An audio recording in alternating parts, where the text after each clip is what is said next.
Hi, and welcome to A Time to Thrill. It's me, your host, Amy Austin. It is December, and I have the best chat for you today. On this episode, I am interviewing crime and mystery author Sara E. Johnson.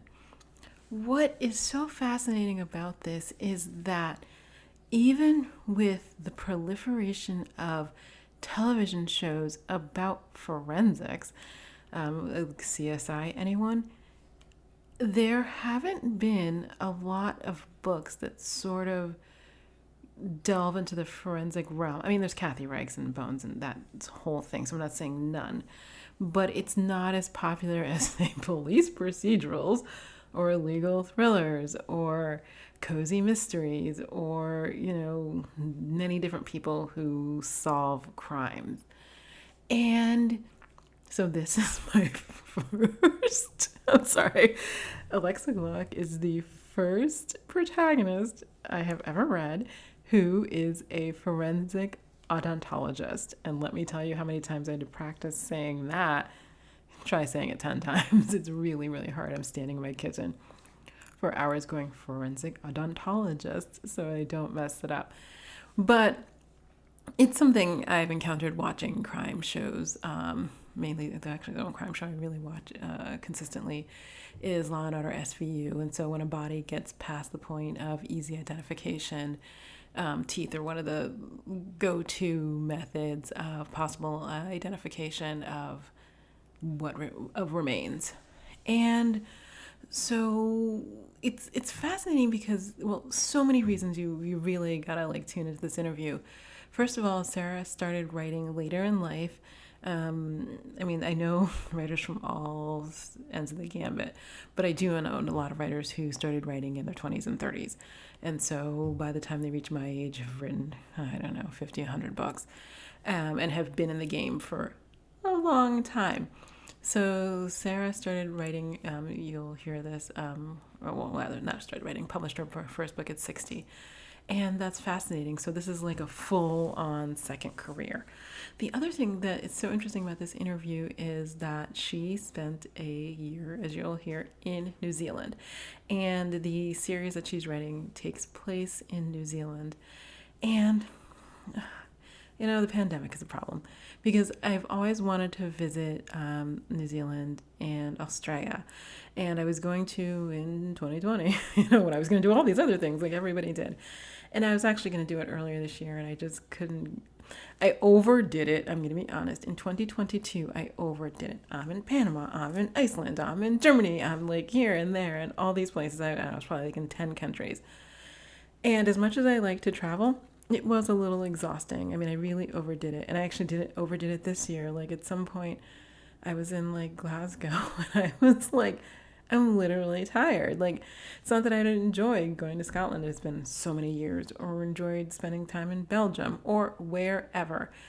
It's just that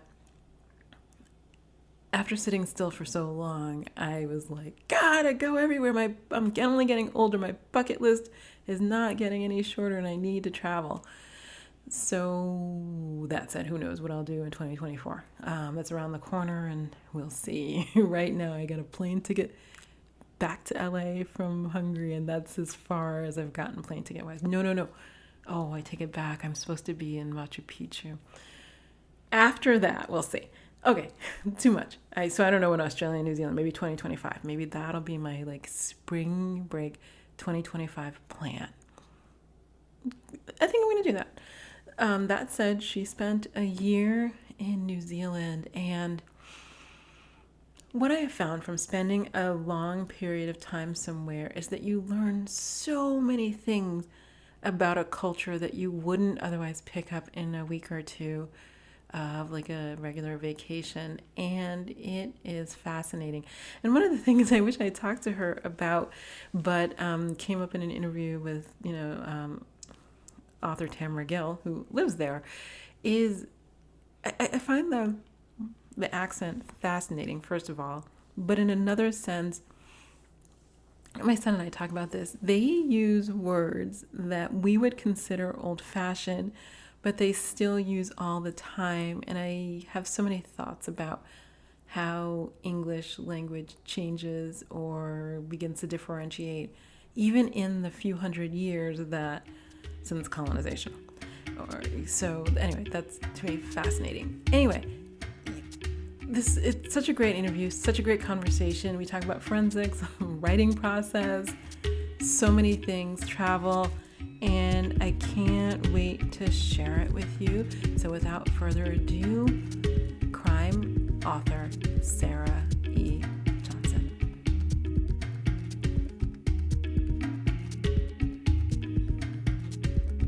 Hi, and welcome to A Time to Thrill. This is me, your host, Amy Austin. This month, I am interviewing author Sara Johnson. Hello, Sara. Hi, Amy. How are you? I'm great here in North Carolina. How's Hope you're doing well. Oh, Yeah. Our weather is wonderful. It's finally, the heat is gone, and it's between 60 and 70 degrees. That sounds delightful. I will say this. Well, I'm sure you have noticed this because you would notice this. It's like being in California. But the number of people who have moved there in the last, I don't know, 10 years seems to me so high. Yeah, we're having, I think, a big suck from the super cities coming to smaller towns. Like, I wouldn't say Durham is small, but it's certainly a more affordable place to live than New York City or San Francisco. And a cool place to live. It's great here. It is. I don't know. Maybe I didn't see it coming. So I have a friend who lives there, but she moved there. She used to work for IBM, you know, and I mean, you know, and so she, bought a house, got married, stayed. But so she was the one. I mean, we went to school together, not there. She was the one. But then every so often, like somebody's like, I'm moving. And I know 2 writers who've moved even in the last year. And then I looked up the population. I was like, oh my God, it's grown. Like I didn't Right. really, yeah, it was surprising for me. I don't know. I didn't see it coming because that's not what people. Crazy number of big apartments in downtown Durham, and they're expensive. We looked into them, and they're small and very expensive, but they're filling up. I know, and I saw that. That's what I saw. I saw it somewhere, and I was like, somebody sent me a picture, and I was like, am I seeing what I think I'm seeing, or is it indeed that's not my experience. The last time I was in North Carolina, oh my God, I was probably 10, so that's never good. But Come visit. It's a great place. But that was my grandparents. But it's just that it's so different, the growth patterns. It's not all Colorado or Texas. People are really moving there. But what do I know? So, so how long have you lived there? I have been in the South since I was 13. Oh, okay. Where are you from? New Jersey originally. Oh my gosh. Wait, so you moved at 13. So how do you have an accent? Oh, do I? Well, I know an author. I have an author friend from New Jersey who lives in Oklahoma, but she met me, but when I talked to her the first time, I was like, oh, you're from New Jersey. Like, I get that. When we moved when I was a kid, everybody's like, where's your Jersey accent? We were from South Jersey, so my accent wasn't as strong enough as people wanted it to be. That's hilarious. I'm born and raised in New York City, and I don't have an accent that I can hear. You don't. It's very neutral. It's lovely and neutral. My parents had very strong feelings about that. It's just random. So I got the book that, not the book, the book that you sent, I had a chance to read. And so I want to ask, why New Zealand? It's a fascinating place. I was going to go in the spring, but I just couldn't get it together. And maybe like in a year or 2, I'll go to visit friends that I haven't seen since the pandemic, but, and they usually fly here because people from down there tend to fly out a lot more. But That's right. What possessed you? Why New Zealand? Yeah, so when my husband retired and I was still working as a middle school reading specialist, I was kind of grumpy driving off to work every day, and he had retired. And after about a year of this, he said, how would you like to take a year off and go live in New Zealand? And my youngest child was a sophomore in college, and I'm like, twist my arm. So somehow we made it happen. We rented our house out, and we rented a house in Christchurch, New Zealand. And immediately, we're all big readers, and immediately we subscribed to a newspaper. And the first day, this was hilarious, Amy, the first day, there was this big ass storm and like 70-mile-per-hour winds. And we're like, is this normal New Zealand weather, or is this something unusual? And the headlines the next day, true, straight from the headlines, were, by crikey, it was windy. And I'm like, okay. I gotta love a place that has by crikey in the headline. But the next day, the headline was gripping. It was chances of finding tourists alive very remote. And this young Canadian couple had rented a camper van. And during that storm, they were driving over one of the Southern Alp passes in New Zealand. And this is really jagged, remote sections. And they disappeared. The chassis of their van was found draped over a boulder in a river gorge, 80 meters down. Wow. Her body was found a week later, and his femur was found 3 years later. And it just planted, I mean, it was a really sad story, but it planted this seed in my mind that people can disappear in New Zealand. They can up and disappear. And it just, my books are very driven by setting. And it just seemed like everywhere we went were perfect places to kill someone. So that is, I didn't start writing the books till we got home, but I started collecting information, and I started paying real close attention to what was happening around me and the way people were disappearing in these remote, beautiful areas. So that was the idea for a series set in New Zealand. So I have a question because, okay, so how can I say this? I have a 13-year-old son who loves geography, loves it. And there's a show we watch, which I will spare you the details about, but basically people play tag across various parts of the world. And last year's season was New Zealand. And well, obviously I know very little. I mean, I have one friend who lives in New Zealand, but I obviously know very little about it. And I did not even know about the ferry from the North Island to the South Island. I don't know how I thought people got from one to the other, but I don't think I ever thought about it. I mean, I don't think I even knew there were two islands until, I was going to go live there. Right. But what I didn't know, because until I started reading your book, was that there was like a third island. Well, obviously I just never thought about it. And it sounds so... Okay, I'm never going shark diving, and I'm not that interested in hunting or camping in really remote areas. However, there are many humans who enjoy that. But have you been to that, oh my God, that southern island? Yes, the name of that southern island is Stewart Island. Right, yes. And, we lived a life in New Zealand. We joined a gym. We both had volunteer jobs. Went to a church, so we lived a life, but we did a lot of traveling. And one day my husband says, we were planning a trip to Stewart Island, and he said, well, would you like to go shark cage diving while we're there? And I'm like, what? Shark cage diving? And it just turns out that Stewart Island is a mecca for great white sharks. They migrate there. They're there about 6 months of the year. And there was this shark caging industry that had popped up recently. And it was really causing tension in the town. It's a large island, but there's only one thing I love about it is there's only like 16 miles of road in this whole island. I know, don't you just love that? And the rest of it is a national park. And there's 200 people that live there year round. And these outsiders came in and started these shark cage diving industries, and attracting a lot of tourists, making a lot of money. Some of the locals, of course, benefited with restaurants and hotels, but a lot of the locals are fishermen.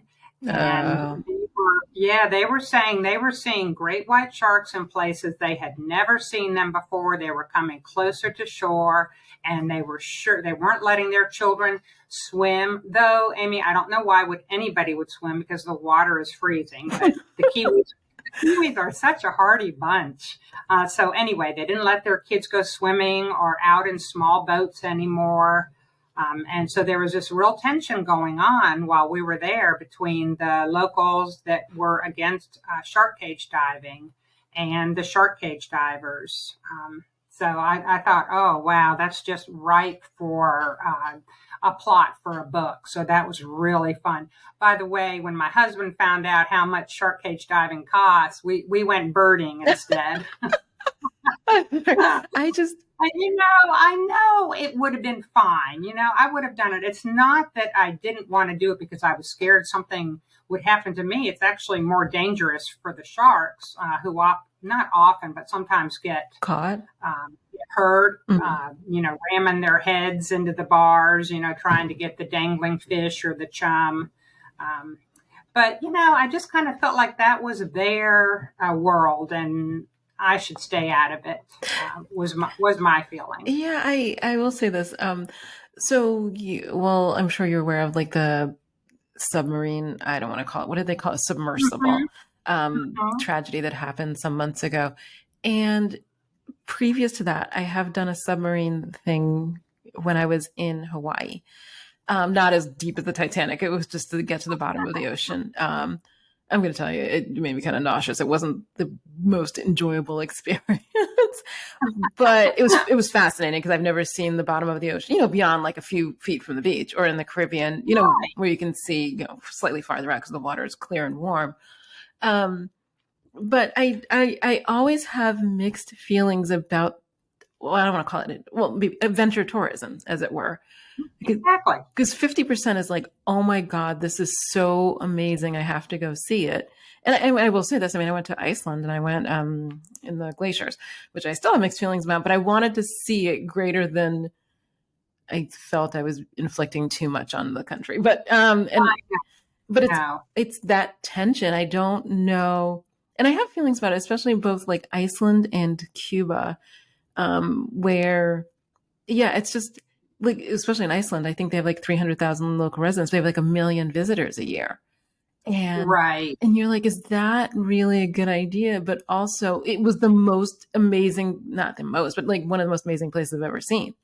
So, and I do strongly believe in people having travel and experiencing all sorts of other things in the world other than your backyard.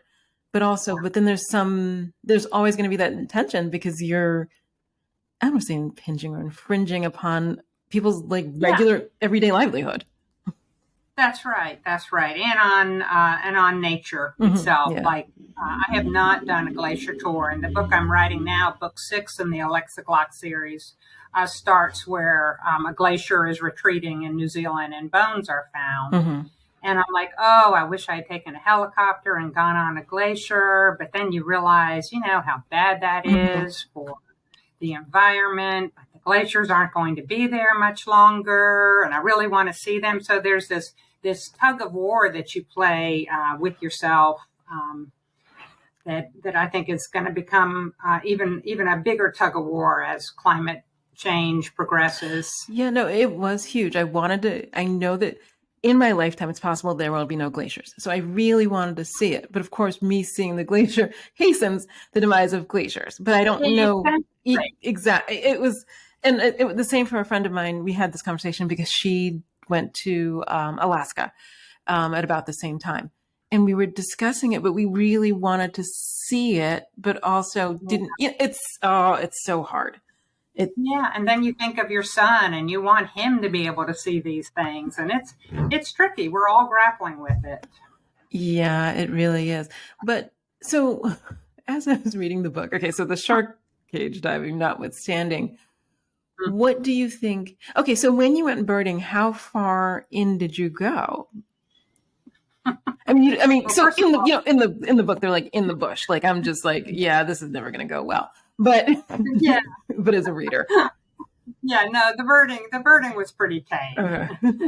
We weren't going to get lost or anything. But I will say that the birding was on an island off of Stewart Island, so we had to take a boat to get there. It's called Ulva Island, and they're working to make it predator free from the introduced species that are decimating their birds. And we were with a lady who was, just crazy about birds, and it was infectious. And New Zealand has, this is so interesting. If some of the listeners don't know this about New Zealand, but there are no indigenous land mammals in New Zealand. Yes. Isn't that amazing? I think about that. So my son and I talk about that because Iceland has a similar, not exactly the same, but a similar sort of thing. So it was sort of interesting being there. I was there maybe like a little less than a year ago. God, the time flies. And it was odd because there were so few mammals. I mean, because obviously of where it is, but also so few birds. And I guess the birds are summer things. And I was there. I wanted to see the Northern Lights, which I did not see. But too bad. But I didn't. It's weird to be okay. Most places on Earth, when I go, they're like 95% similar to where I am, and 5%. Oh, this is right. Oh my God, this. But though that idea without that, I think is fascinating, and I often wonder.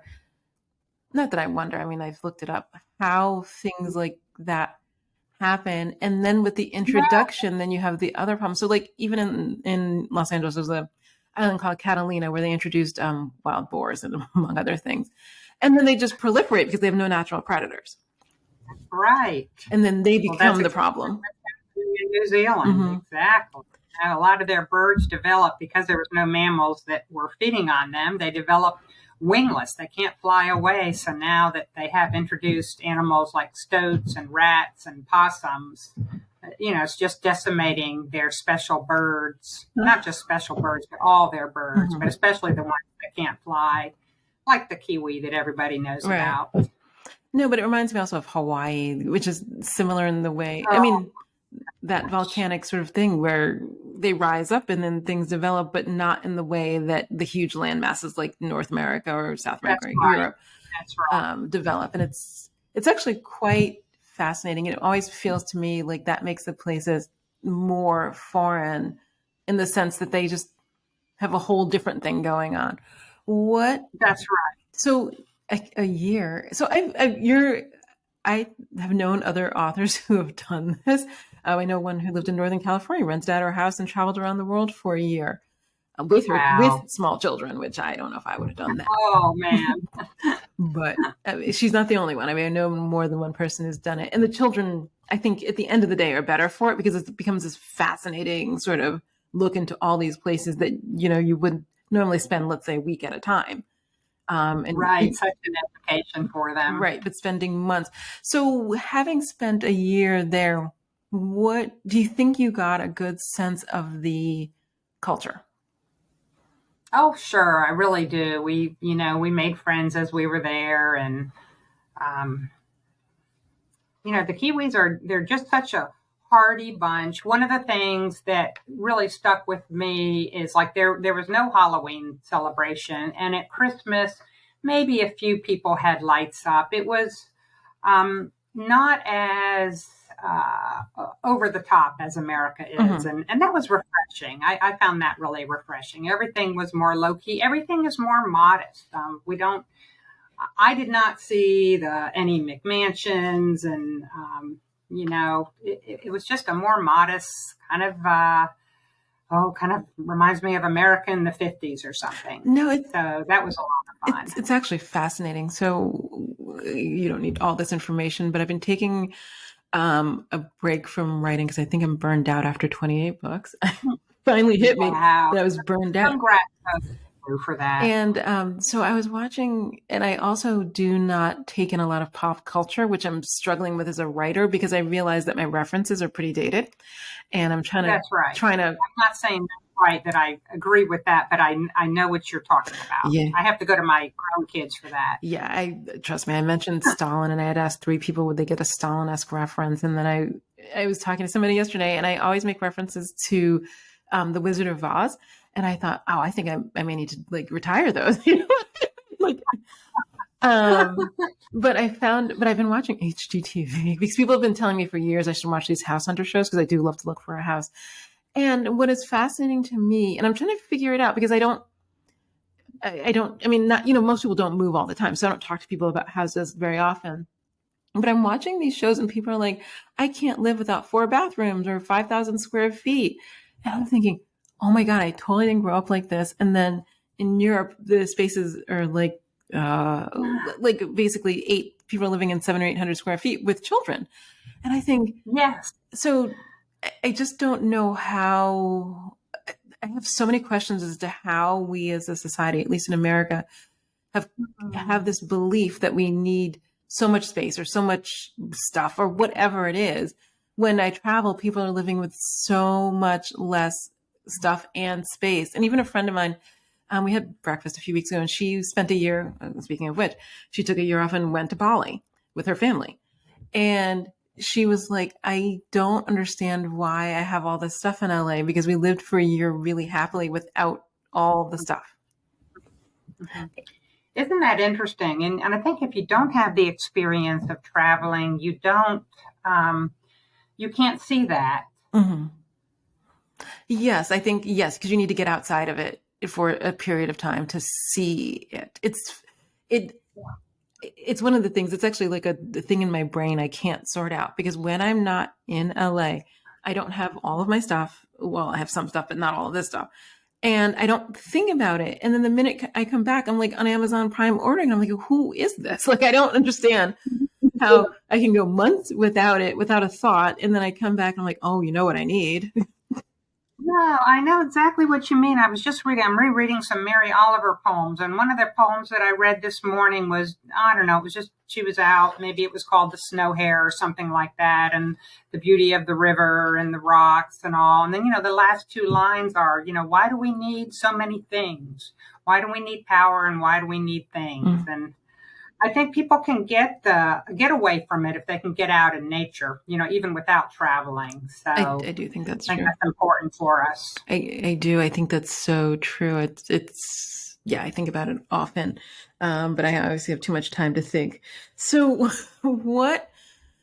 all that said, what made you decide to sit down and write these books? Because it's such a specific, well, I'd have to ask a couple other questions, but well, it's such a specific genre niche. It's not as if, you're like, I'm going to write the great American novel about coming of age, or I don't know, those kinds of very general, broad things. And a lot of writers I know sort of start broad and get narrow, but I feel like you started narrow, which by the way, career-wise, great idea. Well, I thought I had, like you say, a niche. I thought people were interested in New Zealand. And then I thought Alexa's specialty, forensic odontology, was fascinating. So I thought both of those things would attract readers. And it turned out they did. But, I was 60 years old when my first book came out.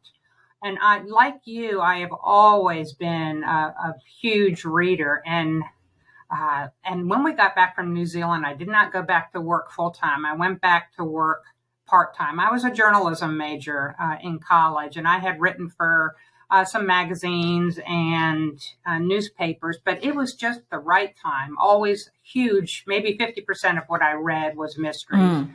And, it was just the time in my life where the forces came together and I sat down and did it. And I never said to myself, oh, you can't do that. I just did it. And one of the, maybe you do the same thing, but the thing that helped me the most with my writing was joining a writer's group where I was accountable for 10 pages each week and listening to other writers' pages. And, I just did it. And it took me a year to write the book. It took me a year to find an agent and a couple months after that before it was bought. But I just did it. Yeah, no, joining a writer's group is how I finished my first book, and it took me a lot longer than a year. I just couldn't the thing is, I've read so many books, but putting together a book is sort of like, to me, like putting together a puzzle, at least in my brain. And I was like, I'm not getting the pieces. I'm missing the edges or whatever. And joining the writers group just gave me the discipline. I mean, every week it was good to show up. And I was like, okay, well, if I don't, it was called Finish the Damn Book, the group. So that's awesome. It was great. So we had all like, I mean, we had all started, but not finished. Let's just say that. And so I will be forever grateful because I finished the damn book. Because it felt daunting. But it got done and life moves on.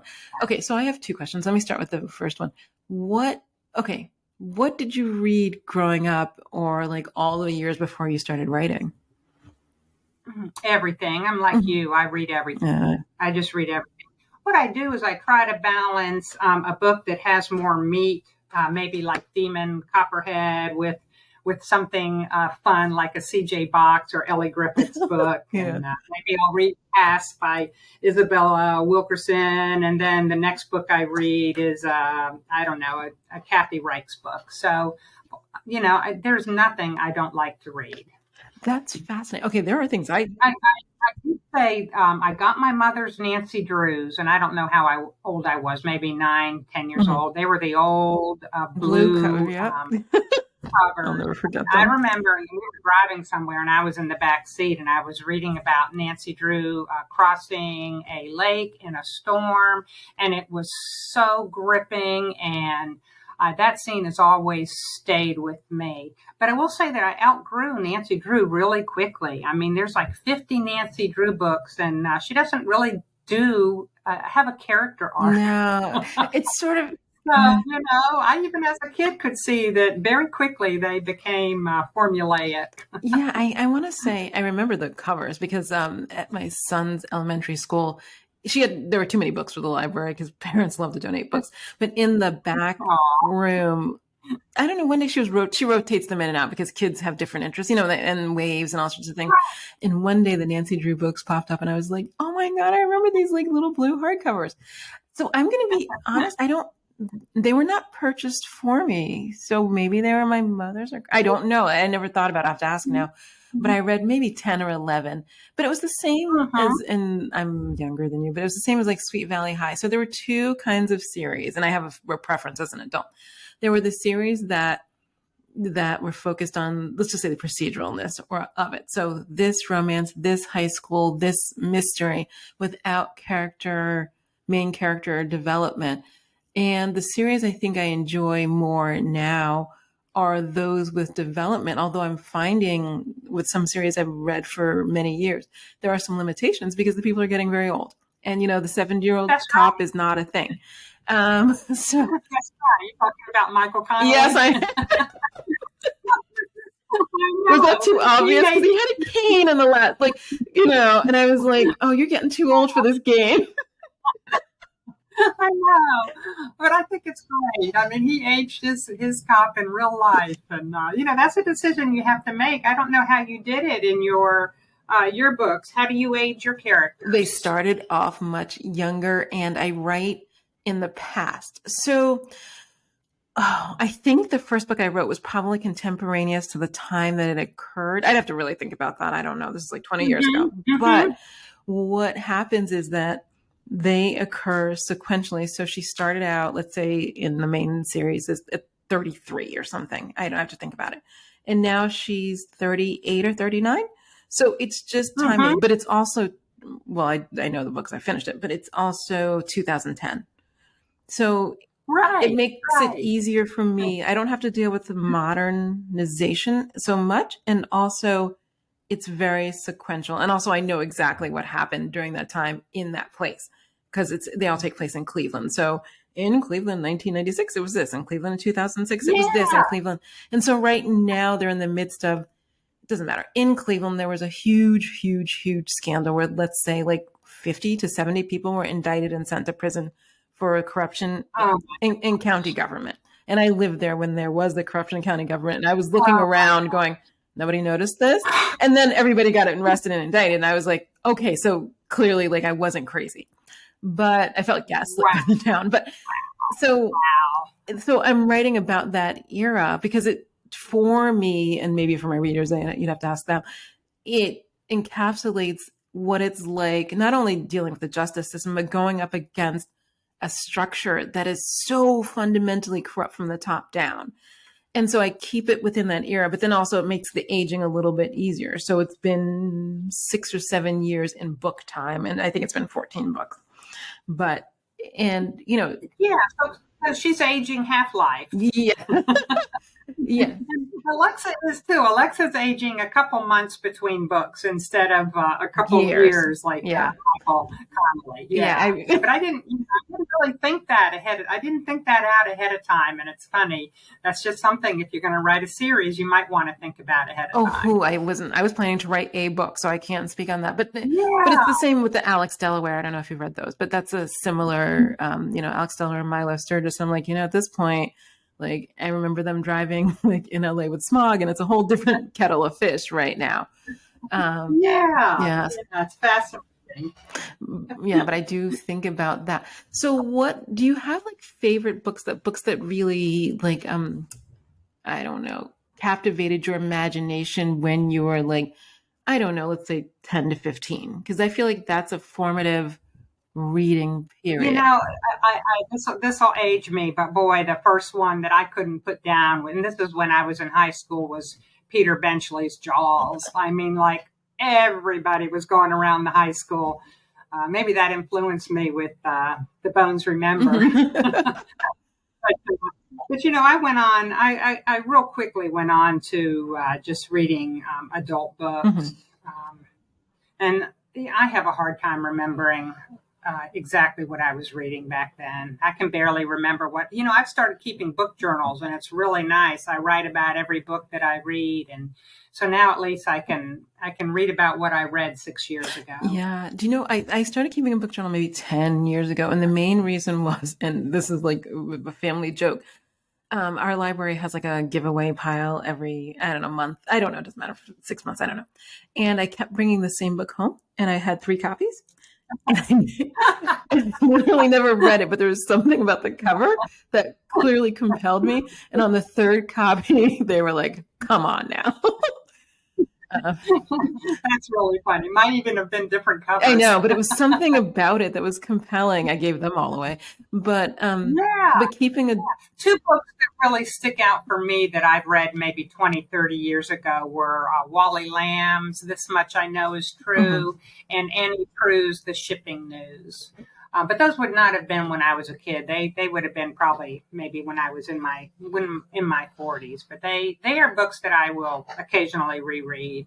What? Oh, you reread? I don't. Not often. What do you think it is about those stories that sort of, I don't want to say hooked you in, that you found compelling?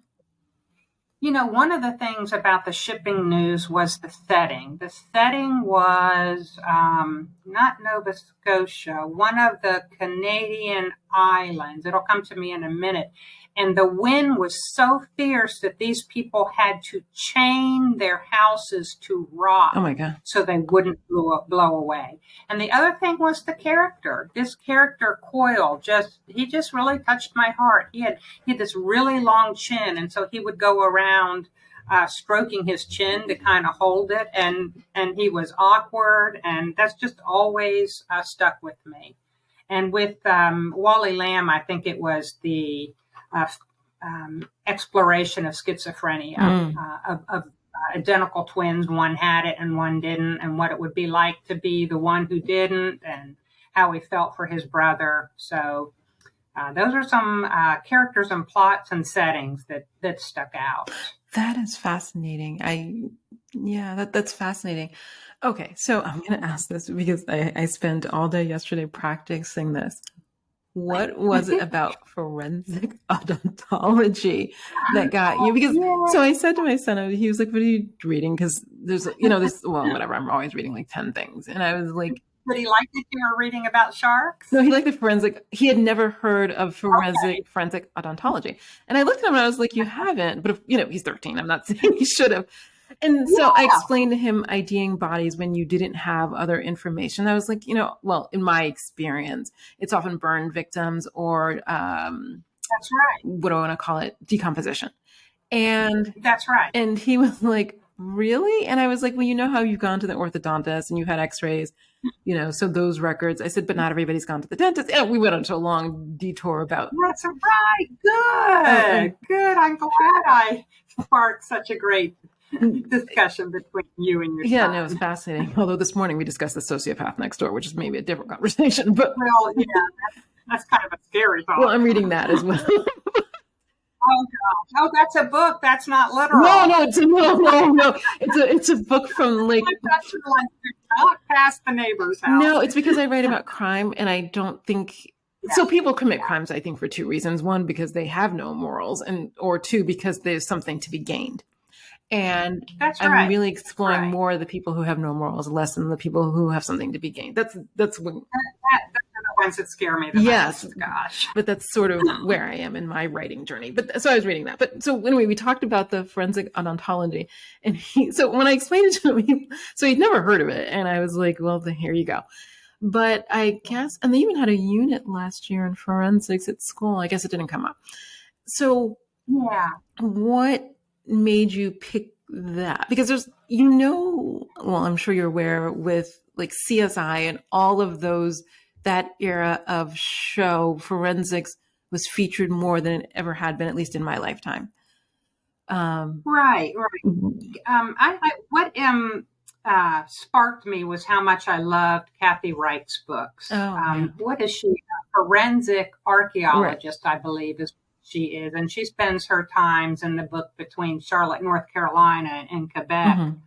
And I just loved all the forensics in that book. And of course, her books were turned into the Bones series, which I don't care for as much as the books. But I'm not sure. There's not a lot of forensic mysteries being written. So that's true. I think it's a television thing. Yeah, it's more television. So I just got on the internet, and I knew I wanted to have her be a forensic specialist, but I didn't know what. And I just kind of got on there and I explored. And when I saw odontology, I'm like, oh yeah, Alexa will take a bite out of crime. Her motto is lips may lie, but teeth never do. And it has just been so much fun to explore. And of course, I was a reading specialist and a little bit of a newspaper writer. I have no background in forensics. So, the number one thing I had to do was make connections and find people.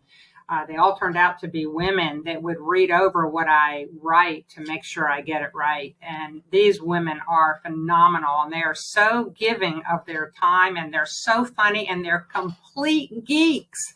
They love what they do. So my forensic consultant is Dr. Heidi Eldridge, and she was here in Durham, but she has moved. She's now director of crime scene investigations at George Washington University. She's a hoot. She is so geeky about the type of fingerprints she has, and she's totally into my book. So she will read over something I've written. In the book that comes out after The Bones Remember, The Bone Track, Alexa's gone on a hiking trip with her brother. And, of course, there's a murder along the way. And she is asked to examine the body, and rigor mortis has set in. And you can't fingerprint somebody if rigor mortis has set in. So I did all this research about how is Alexa going to break rigor mortis so she can take this dead woman's fingerprints. And I was so excited. I came across the hand boiling method where she would dip the woman's hand in a cup of hot water. And I was like, yes. And when Heidi read that over, she's like, oh my gosh, I can't believe you discovered the hand boiling method. Wait. It's recognition. It's really cool. But then she said, that said, you're not using it in the right way. And so I had to rewrite the scene. And there's only 2 ways to break rigor mortis. And Heidi told them to. Okay, wait, I have a question though. I thought that Okay, my knowledge of dead bodies is zero. But I thought that and people had rigor mortis, and I can't remember the reason why, but I thought the body relaxed after 3, 4, some number of days. Yes, yes, yes, yes. So would yes, the body would totally relax after say 12 or 24 hours. The body would have relaxed. So then, okay, I don't know why I'm in the weeds on this. So then, would you not wait? What was well, see, now that's the book. Yeah, what was the urgency? I kept to identify the woman right away. That book is sort of like a closed room mystery, and there's a number of suspects, and they don't want people to leave, and so time is of the essence to identify who this woman is. Fair enough, because I was thinking like, well, okay, so I live in a big city, and there's not always urgency, and so by the time the body gets to the be examined, it's 95% of the time it's well past that window. Even oh sure, yeah. The fun thing about I want to get all my facts right, but I can also in the fourth book, Alexa uses this forensic device that uses vaporized gold blown into a mist that can land on fabric and show whether there's fingerprints or a palm print on the fabric. Just fascinating. And Heidi said, "Oh yeah, man, you that scene you wrote, that's just great." But she said, "By the way, those machines are really expensive, and there are only two of them in the whole United States. And here I have one in a forensic lab in a little town in New Zealand. So I do make some things up." Yeah, no. Oh wait, so then I have this question for you. So, this is pre-pandemic, maybe 6 or 7 years ago, I listened to a podcast that I don't listen to true crime podcasts generally because it's too grim, I think, even though I write about grimness, but that's not true. So one of the things that they talked about, so the podcast started with the idea that they were going to solve this mystery, and they solved it in like the first episode after 20 years. And I thought, now what? But what they did with the subsequent episodes, like Minnesota Public Radio, what they did with the subsequent episodes is they talked about the level of, how do I want to say this? Investigative knowledge is not even. So let's say in large cities, like, where I am with 4 million people, or where I'm from with 8 million people, they have a lot of crime, and they have a lot of specialized people who can suss out forensics and all of that. But in smaller towns, or towns where they don't have police, where it's just county or state police, that not only do they not necessarily have the equipment, like the state lab in the Capitol may have that stuff, but also people are not, the on the ground police are not necessarily aware of what you can do. No, that's you're spot on there. It's very uneven, and money has a lot to do with it, and where you are. So you're totally right. And not only that, a lot of times the forensic is wrong and sends innocent people to prison, which I explore in my fifth book that'll come out this coming June. Oh, it's terrible. There's a lot of bias. There's a lot of false analysis. I will never, and I probably did in my earlier books, maybe in the one you just read, I'll never say anything is 100% match ever again. You should not use the word match, maybe with DNA, but not with fingerprints. So I'm learning a lot as I continue to write the series. Yeah, so I read the interview on your website about that, and I had not. Well, no. Okay, look, I write about police bias, so I'm not going to say I don't know that, but I hadn't thought about it in forensics because, and I'm actually, the book I just finished, I talk a lot about the Innocence Project and the use of forensics to exonerate people. But I had not thought until I read this interview, to be honest, about the use of forensics to convict people and the forensics being wrong. So we've always known, let me not say this. But there were, like, when I was younger, there was just like blood tests, and it's like, are you O, A, B? It was pretty, kind of rudimentary. or witness Right. identification. That is flawed for 1,000 Or reasons. exactly. So that I've always known. And so my perception of forensics now, and not as a lawyer, practicing lawyer, because that people don't use forensics as often as you would think because it is expensive and they can convict people without it. So that said, my idea of forensics was like, oh, here's finally a way to level the playing field. And so if your DNA or whatever, fingerprints, it doesn't matter, hairs, fibers, whatever, are not there, or somebody else's are, or whatever, then we have a way to prevent innocent people from going to jail. At least in the case where they try and they have experts. I mean, there's a lot of other issues in the criminal justice system. But when I was reading your interview, I was like, oh, I hadn't thought of the introduction of bias in that way, like during the forensic process. I hadn't either. And in some of my earlier books, Alexa is looking at fingerprints side by side. And, that is not the right thing to do because you tend to look for similarities and overlook things that aren't similar. So confirmation bias, probably. Yeah. Exactly. So it's a mess. It's a mess. There's a lot of people in prison that shouldn't be. So I'm going to ask you this. I actually, honestly, since I didn't think about it before, like a week ago, what do you think is the solution for that? Because when there is forensic evidence that is involved in a conviction, people feel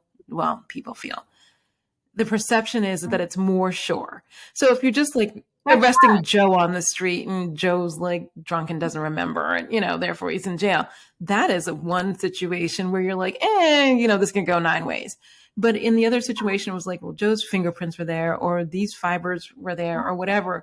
Then it seems like a much more short situation. And then it's not. And it's not. It's not. Well, one of the things they need to do is divorce any police station with a lab. A lab should not be connected to a police station. And they are all over the country. And, if somebody comes and brings you this and I, might say, I think this is our guy. Can you check the forensics? The bias is there again. You want to please this person. So some of the things are already in place, and that is to always have another analyst check results, not knowing what your results were, blind tests, separating crime labs from police stations.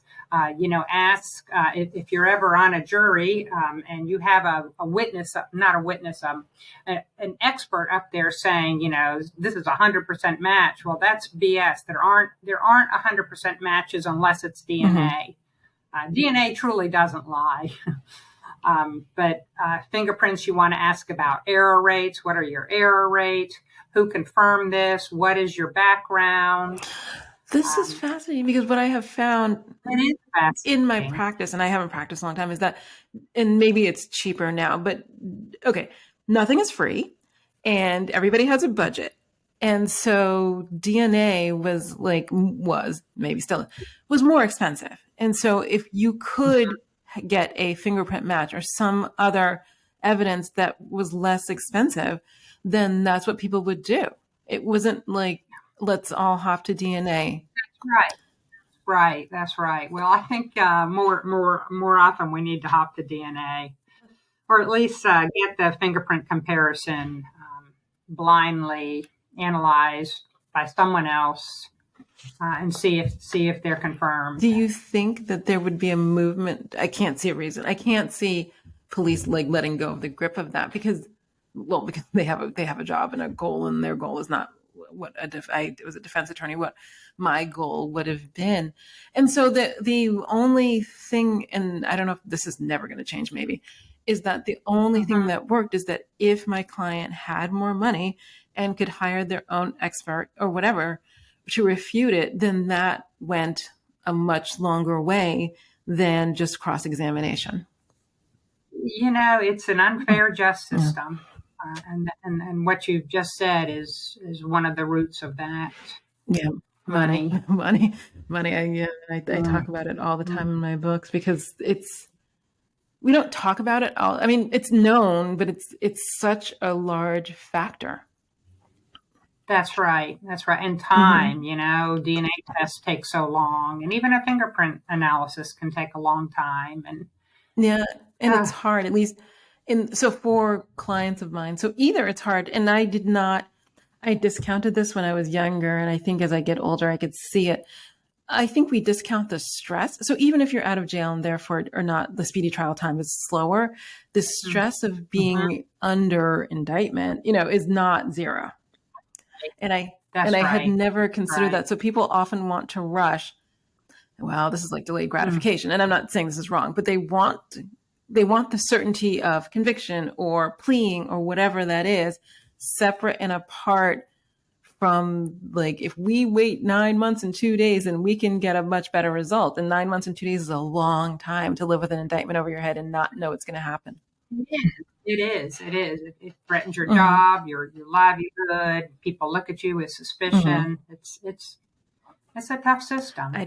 I have so many thoughts. So, okay, let's back to New Zealand. I'm sorry. The criminal justice system I could talk about all day, which I don't know how I feel about that. Have you been back since the year?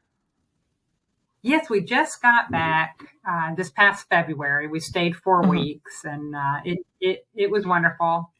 It was right after they had a cyclone, so some of the activities we had wanted to do, some of the hikes we weren't able to do because of damage, and we both got COVID while we were. Oh my God, I'm so sorry. First time I got COVID, but very, very light cases. But so instead of doing some of the fun things we wanted to do, we were isolated, isolating ourselves in a beautiful setting. So the forensic odontologist, I'm so stuck with the forensic. I know, isn't it fascinating? Because it's just, oh my gosh, you will not believe what you can find out from a tooth. So from a tooth, and Alexa, this is in book 5, from a single tooth, I could tell Amy, no, I can't because I'm not an odontologist. But an odontologist chemist can tell where you grew up. Oh, because of the water? Strontium isotopes. Exactly. Strontium isotopes go through the food chain, end up in the food and the water you drink. And that when your molars were erupting, they will be in your molars. And of course, teeth don't regenerate themselves like your bone does. So, I could tell where you grew up. And so Alexa is using that to her advantage to trying to identify a skeleton. It's just fascinating. So that is more interesting to me because when my son and I were talking, I was talking about the x-rays, which is like the base level, Right. And I was saying that not everybody's had x-rays. I mean, dental care doesn't have insurance for a lot of people. And so, it gets left by the wayside, and that's a whole different conversation. But I hadn't thought about the second part about what you can tell, because that's true. So our conversation sort of digressed, and I talked about, my knowledge of people who have broken bones. I mean, there's other things that happen to people which are, I don't want to say fairly unique, but the way your bones knit is fairly, it's fairly unique, and not everybody has like a broken wrist or a broken arm or a broken femur or whatever it is. So I thought that was interesting, but you're right about the other tooth part. It's not so much like this pattern of teeth in this mouth belongs to John or whatever, but also the other things you can find because the teeth don't regenerate, and we do get quite stuck with them. So I think it's really important to take care of them. But I do too. Gosh, they're just amazing. They do it. They last their whole lives. Don't regenerate. Oh my God! Well, they can last their whole lives. But I think that's and another really cool thing. She is just so in the book I'm writing now. There's a burn victim, and all that's left is ashes and a tooth fragment, and in that tooth fragment is some dental work, and the fillers in your mouth are actually all unique. So you could analyze that little tiny piece of a filling and narrow it down to what dentists use that type of filling. I have heard. I'm just finding out so much cool stuff about teeth and odontology. No, I've heard that because I've never had a cavity, so I've never had a filling. So Good for But I've you. heard that, and I've always thought about that because, okay, so, when I was a kid, like, people had the silver. I mean, I know that they don't use any of that stuff anymore. Right. And some people I know have Right. replaced it, but not everyone. I have no idea the percentages on that. But I do find some of that fascinating because, well, I'm sure you've gone to the dentist your whole life. And like, I was at the dentist, I don't know, I go twice a year, so August maybe. And I was really sort of fascinated. I was talking to oh my God, I was talking to the dentist about the change because she was my age. So, when I went to the dentist in the 70s and 80s, it's far different than it is now. And technology has changed. And it's actually the same with the eye doctor because I was just there getting my prescription redone. And it's fascinating to me. It's so much faster. Just like, oh my God, this is amazing. Like, they did not have all of these machines and all of this technology when I was a kid. And it's fascinating to me what has changed. But do you know, and maybe I'll ask you, do you know whether or not it has become more homogenized? I guess is what I want to say. Well, these fillers are not homogenized at all. Oh, still even Each now? one, Wow. even now, that's right. If you have a tooth-colored filling in your mouth, your dentist might use a different chemical composition than a dentist here in North Carolina. Oh. So it's just fascinating. Okay, so in my head, when I was thinking about how it's much more similar dentist experiences than, and even like eye doctor experiences than when I was a kid, I was wondering if that had changed because so on my way driving my son to school, we were driving by a mall, and we were talking about the history of malls and how when I grew up they didn't have malls, and then they had malls, and now malls are dying, which is a whole like arc. It is an arc. It is an arc. It's a character arc of malls. And it was sort of interesting. So I was explaining to him like how big box stores proliferated, but when I was growing up, that was not a thing that existed. So if you had Bloomingdale's, they had something else. It was regional, right? And there were so many differences. But now, like, I don't know, Bed Bath went bankrupt, but you can go to, I guess, Target would be an example, everywhere, and it's fairly similar. Or you can go to, I think now even Macy's, and it's fairly similar. And so in my head, when I was like reading, I was thinking to myself, I would assume that now everybody uses like this amalgam because we've all decided this is the best amalgam and there's only one amalgam provider in the US. Right. But right. Yeah. Apparently not so. Apparently amalgams, everybody's trying to sell them and everybody has a different chemical makeup and that can be traced. Okay, can I ask you this question? So there was an article, oh my God, let me think. I want to say it's either New York Times or Washington Post, and if it's some third thing, who knows?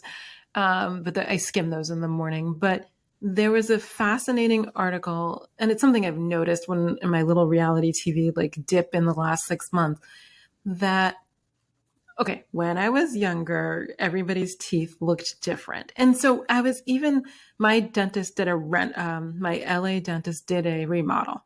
And in the remodel, he has now like these big screens up and they flash like basically it's LA. So celebrity sees work done. And they have the before and after teeth. Some of the people, I'm like, I see why you fixed it. But some of the people, I'm like, there's literally nothing wrong with your teeth. And now they look really homogenized. And but there was this article in the Washington Post that talked about how, this is so bizarre, how with people getting caps or whatever, people's teeth are becoming a much more uniform look. So if you're watching TV, everybody's teeth are fairly similar.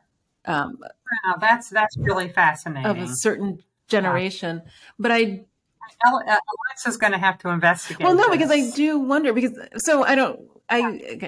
my teeth are not problematic. But I remember like maybe like 20 years ago, people were getting them and I was like, but they filed down your teeth. And I was like, so how long do they last? And people are like 15 to 20 years. And I'm thinking, right. So in 15 to 20 years, when you're older and less, right. capable of healing, as it were, I'm finding out now, then one of the fascinating things I've discovered about teeth is we have more crowding and crooked teeth than there were over 100 years ago and much further back. And the reason for that is our jaws are getting smaller because we don't have to chew food that's as hard. and the evolution, our teeth have adapted, our jaws have become smaller, and that's why we have more people going to the orthodontist than in the past. I thought that was fascinating. That is so. Oh my God! But then I wonder what the future is. So then I spend a lot of time thinking about that because we're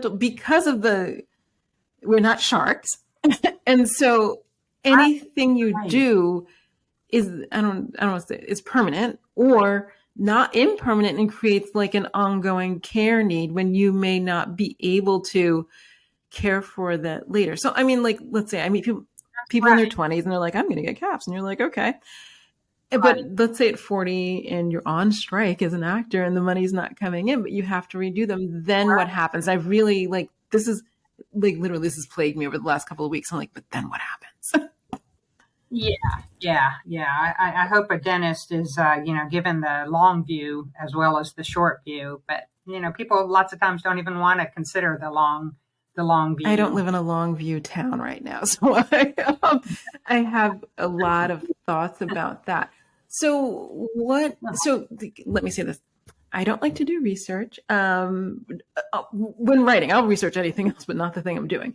What level of research do you have to do when writing these books? Oh my gosh. Yesterday I had to pay for an article, Amy, and it was glacial effects on a body. So, we're having more, as the glaciers recede, people that have lost their lives mountain climbing, maybe 20, 30, 40 years ago, are being spit out. Oh my God. I read about this yesterday in South America. I know. It's so fascinating. Okay, where was I going with this? Oh, okay. And so I wanted to know, okay, so Alexa finds a skeleton. Well, what condition is the skeleton going to be in? So that rabbit hole was a $50. I had to pay $50 for this article, but I wasn't about to pay $50 for this article. I could rent it for 24 hours. I know, who ever heard of that? So yesterday, I think, after the podcast is over, I might still have an hour or two left, and I'm going to go back and check all my notes. But it's fascinating what a glacier does to the body. It can actually preserve soft tissue, or it can cleave a body apart. You name it. But now I've got the research to back what Alexa will find. So yesterday, when I should have been perhaps editing, I may have dived into. So there was some glacier receding in. Oh my God, I want to say it was Chile, but I may not get that right because I was reading this National Geographic article from '97 and then one from 2007 where they were comparing bodies that they had found with glacier receding. So not only were there I don't know, how am I going to say this nicely? New bodies, like something from the last 20 to 50 years where people just had an unfortunate accident. But there were also people from let's say it was 1400. So 600 years ago. Who were, it is hard to tell the difference. Yeah, so they're talking about the level of preservation. Oh my God, this is yesterday. The level of preservation. And I was literally, I grew up in an era where people talked about cryogenics and we can discuss whether or not it works. And I think they can unfreeze you, but you can't be dead. So when I was a kid, people were frozen after death. And I don't know if they're going to be able to be revived. Who knows? But I was reading the article because I was fascinated by the preservation aspect of things like hair and nails, like the things that hair lasts a long time. I know. Alexa can't believe there's hair on this skull. And that she's come across. Yeah, and I am fascinated by because I just found a body in a book I wrote, but the hair, she was wearing a wig, and so that was the thing that threw people off initially. But wow, great idea, by the way. I might have to steal it. Well, no, it was because I was anyway, because people were like, "Why is her hair?" And it was like, "Oh, it's a wig." She was found in Cleveland, so freeze thaw. But she was in a exactly. She was in a bag, so it became like this tension between the normal decomposition because of bugs, but when you introduce a plastic bag, you eliminate some of those aspects, and so it was a tension between different kinds of decomposition. Like you're in a bag, so that's its own problem with heating and thawing. Oh, that is great. You are right up my alley. Here's something that I just found out yesterday too, that an unfrozen body decomposes from the inside out, but a frozen body decomposes from the outside in. I'm like, is that not the most fascinating thing you have ever heard? Oh my God. See, now I'm not going to get anything done the rest of the day because now I'll be back to body decomposition. That's pretty cool stuff. I just find it interesting. Well, I'll ask you this because the reason I've sort of gone down the forensics road, and it's not my first thing. Mostly, I've written a lot of books without anybody dying. And then lately I've introduced death. I read that. Yes. It's not I read that. Because I think the criminal justice system is fascinating enough without needing to produce a body. But yes. I've sort of changed the way I'm writing, but that's, neither here nor there. But I'm sort of fascinated by the idea of forensics because up until I read the thing on your website, I'm fascinated with the idea of having better answers. And actually, one of the things I deal with in this book is bullets and that unique fingerprint with the gun and the bullet itself. But I like the idea of more absolute answers rather than the wishy-washy, when I went to court. So look, I'm going to say 90% of the time, it was fairly straightforward. You knew who had maybe been accused of doing the thing, and you knew the circumstances around it. It was a little more nuanced, like, were they too drunk? Or, it was not so, it wasn't like a mystery. But I think with forensics, there's so much appeal in the absolute and eliminating uncertainty. That's right. I agree. It's, it's often what jurors want to hear. Where's the forensics? Bring me the forensics. Right. Especially now. I mean, I remember like one of my first trials, this is not great. So the prosecutor came, I can't remember his name. I can see his face though. He would stack up all these paper bags, labeled evidence on his table, on a prosecution table. And it gave the illusion that a lot had happened. And what I learned about the money back then in the cross-examination. So my client was found not guilty. What I learned was that they didn't test the evidence. So it was just like the illusion of like forensics. And then when they would put the person on the stand, it doesn't matter what kind of person it was, to testify, I'd be like, well, did you test the DNA? Did you test this? Did you test the saliva? Whatever, all the stuff. And they're like, no. So it just became, I think my closing argument was about the illusion of evidence. He has bags, but nothing inside or something like that. I don't know. Yeah. Oh, good. Good writing. But it was just, it's, the certainty feels good, but I think that maybe, and what I'm getting from talking to you is that maybe we shouldn't put all our eggs in the certainty forensic basket. That's right. Or at least, ask for, how has this been verified? What are your qualifications? What do the blind studies say? Ask questions like that. Okay. Of an expert witness. Okay. So I'm going to ask you a couple of questions about writing. I can't. Okay. How did you just sit down and write a book? You're not the only person that's done that, but there's like two sort of different sort of stories. There's people who had a lot of uncertainty. And I mean, I know a lot of people who started and didn't finish like 5 to 7 books before they got to the one they finished. You know what I mean? But what gave you the certainty, confidence? I'm not saying you shouldn't have had it, to sit down and like, I'm going to write a book and then do it. Yeah, I don't know where that came from, Amy. I can't answer that. I just knew I could do it. I'm like, okay, all my favorite, Nevada Barr did it, and Donna Leone did it, and Elizabeth George did it, and why can't I do it? So I just did it. I didn't, with my first book, I didn't know who the killer was till like 2/3 through. I had to write my way to who did it, and I felt like, oh, I must be doing it wrong. No. And every time I sit down and write a book, I'm like, oh, I'm an imposter. I don't know if I can do that, and I have to work through that each time. I just felt like it was kind of also because I was, I was writing that book. I was, 57, 58 years old. I'm like, if you're ever going to do it, it's time to do it. Yeah. Not that I couldn't have done it 10 years later. I think Where the Crawdads Woman was 70 when her first book was published. You can still do it at any age, but I'm like, okay, let's get serious about it. Let's do it. Are you... Oh, I have so many questions. So after I wrote my first book, I had some thoughts about the process. And it took me 3 books to figure out what my particular process was. And I haven't changed it since because it's working. What did your process change between book 1 and subsequent? Oh, because I wasn't much of a plotter, I felt like I had to be a plotter. And so I think with book 3, I must have spent 3 or 4, and then I got a contract. So I'm under a contract for 6 books, and I have a year to write these books. And that's a lot of pressure.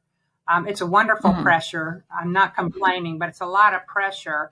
And of that year, I spent maybe 3 or 4 months elaborately plotting so that when I got around to writing the book, it would be so much easier. Well, hello. I'm not a plotter, so I get it. I know. I was like, okay, I used the first 60 pages of that outlined book, but then I veered off course. So now I just sort of generally outline, and I do know who did it, and I work harder on motive. But my process continues to evolve. Let's put it that way. That is so interesting. I haven't found exactly, it sounds like maybe you have. I haven't found exactly what works. What I have done recently that's really helping is I'm being more deliberate about my word count. Used to be, I'd say, I'll write 2 pages a day. Well, 2 pages, if you start a new chapter and there's a lot of dialogue, you aren't writing a lot of words. So now I'm shooting for my 1,000 words a day, and most days I get 800. And when I do that, I'm like, good, and that's been, I feel more in control now that I'm keeping better account of my word count. Yeah. So I do have a specific word count, and I do that. Yours is higher than mine. It's 1,600, but it's not. You say that, but I know people who can write like 2,000, 3,000, 4,000. And I thought, I don't even know I could sit still that long. Like I don't have. I would need to. So I used to like walk the dog to do this, but I need to walk away, and I need to take a walk, and I need to like fiddle around, and I need to move. So I bike and I exercise. I need to move. So for me, the moving. Can I just tell you, biking, like when I'm biking, all the ideas come to me, and also in the shower, places where you cannot write them down, or driving on a 6-lane freeway, and I'm like, I have the best ideas right now, but I also need to be able to cross 6 lanes and get off the freeway. But you generally remember them, right? When it's time? 50%. It's not great. Okay. Well, that's tough. It's not great, but I will say this. What I have found is that this is actually fascinating. I think it's something about the human brain. I have found that when I'm editing sometimes, that the same idea comes to me. So I write in a linear fashion, and I also edit in a linear fashion. And sometimes I will add something while I'm editing, and 2 paragraphs later, I will have already written a similar thought. And so I don't worry about it anymore, because I think that my brain has a certain route that it travels down, and eventually all of the information, it may not be in the same order. It's but it's never like more than a few paragraphs apart. All the information is there. And I just trust that. Like I've let go of, I've let go of all the things. Like people sent me plotting. So I have these friends that plot and are very, very successful. And so I'm like, I have an entire like computer folder full of plotting materials that I will never use. No, I'm right with you. But I'm an orderly person in my life. Like everything's neat, and you pay my bills on time, and like my closet's completely organized, and everything's folded like Marie Kondo style. So I love the idea of order, but when it comes to writing, I think my brain is chaos. Yeah. I think that's why I'm doing my little spreadsheet now with my word count. That's my order, and it's really psychologically been positive for me. Yeah, I have an app called Word Count Dashboard. It's on a Mac. It's like, it cost me like $5. It's really rudimentary. Just as a picture of your word count, a picture of like, you get a gold star if you make your word count. I love it. I'm going to look at that as soon as we hang up. So you get a gold, it's like gold, silver, bronze, star, and then you know your word count, the date it's due, and where your progress, and it gives you a percentage. Like that's literally all that's involved. And it's always open because I like, but I'm a kid, you know, I grew up in the era of getting a gold star on your test, and I find. Exactly. I love that. I'm like, where's my gold star? I don't get a gold star on my spreadsheet. So I have to. It's so much easier for me to edit than to write forward. And that's my happy spot. I love to start by going over what I wrote the day before, and I could just stay there forever. And I'm like, nope, you got to push forward. Yeah. So that's actually my method. So I only wite dialogue. I'm not going to get into that, but because I can't do the other part. I find that other part's a job. The dialogue is fun. So I write the dialogue, and then the next, like I write the 1,600 words, and then the next day I go back and I edit that, and then I write the new words. And it's not as fully, it's not like 3,200 words of thinking a day. It's not quite that, because I don't quite go back that far, but I do find it. Well, also I can't believe I say this, because one day to the next, I don't know why I can't remember where I left off, but I do find it helpful in, okay, this is where I left off. Let me just keep going. That's right. But it's not perfect. And I don't I'll ask you this, because the first 20,000 words, love it. If every book was 20,000 words, my life would be a delight. It's like, oh, look at the joy. There's a new story. But after the first 20,000 words, I'm like shooting daggers and like everything. I'm like, this is a job. This is a slog. I can't believe I took on this thing again. I'm never going to finish. I don't know if I can write, and whatever. And then the end is it feels like a race downhill, because then I not only do I know what's going to happen, I need to get it out of my head rapidly, because I'm carrying so much information in my head. Yes, and you gotta ramp up the tension. But no, that halfway mark to the 2/3 mark, it's horrible. It's really, really hard. And I haven't found it. So I'm saying I'm going to be got no remedy for that.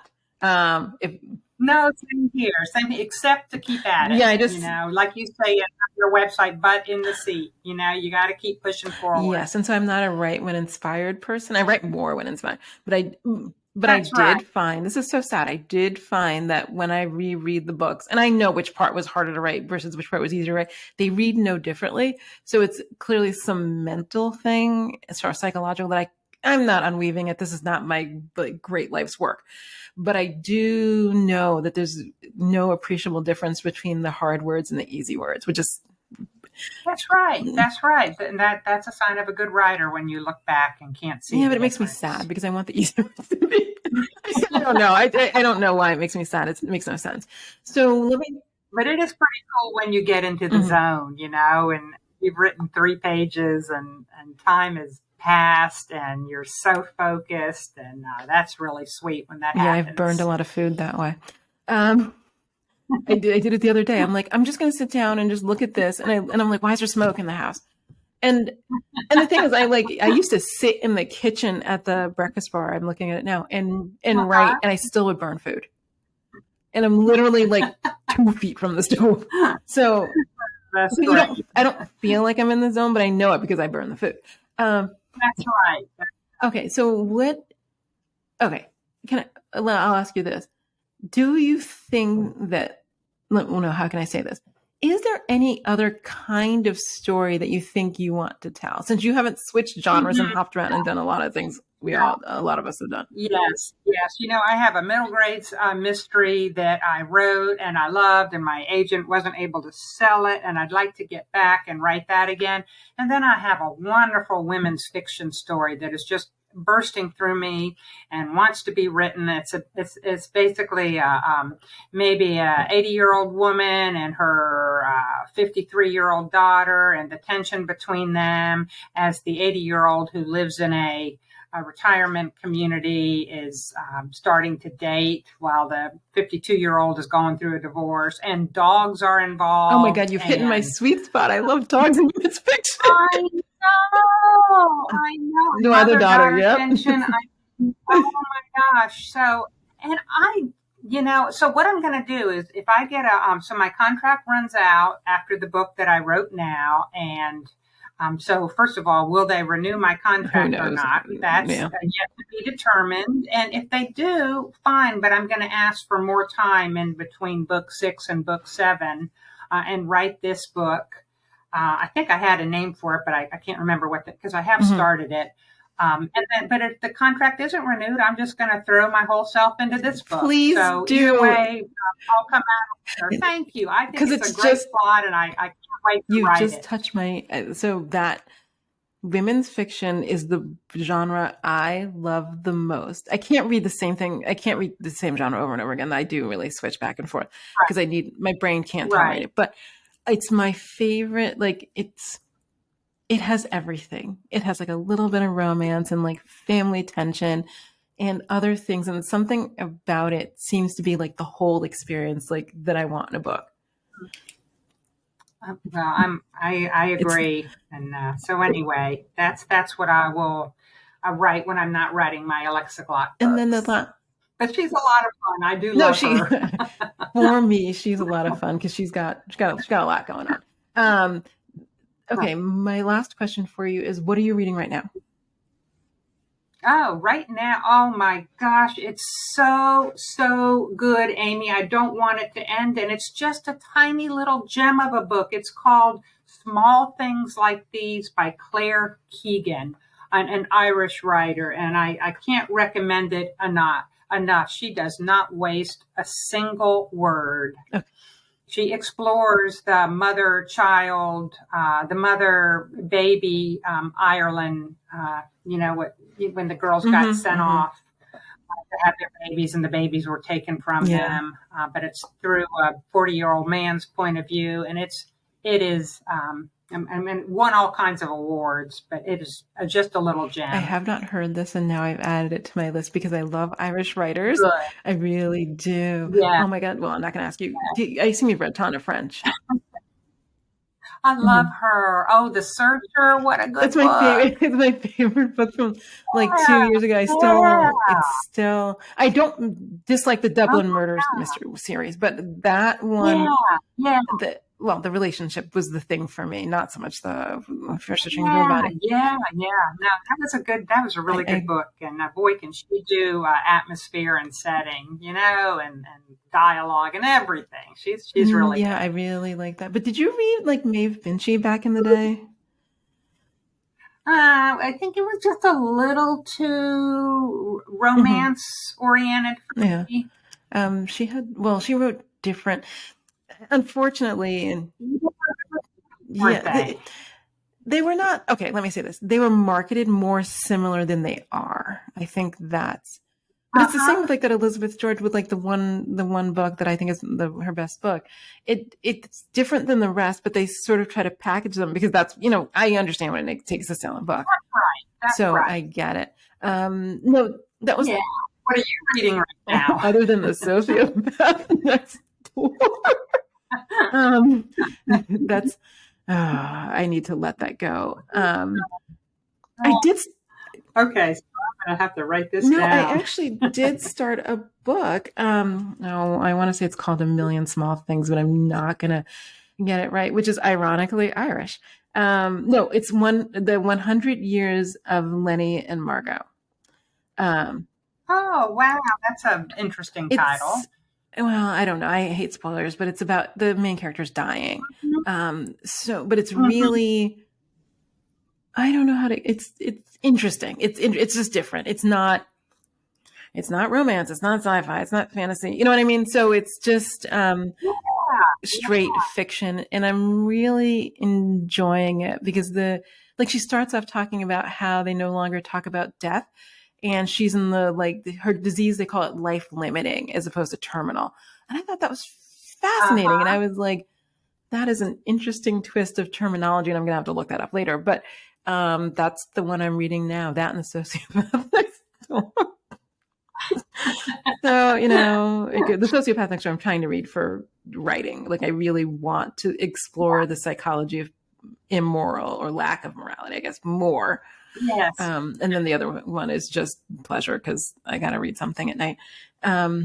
So I want to thank you so much for taking the time to speak with you today. You know, I'm going to go look up this book because I'm like, now this is how I'm going to spend my afternoon. Like, I could edit or... Oh my gosh.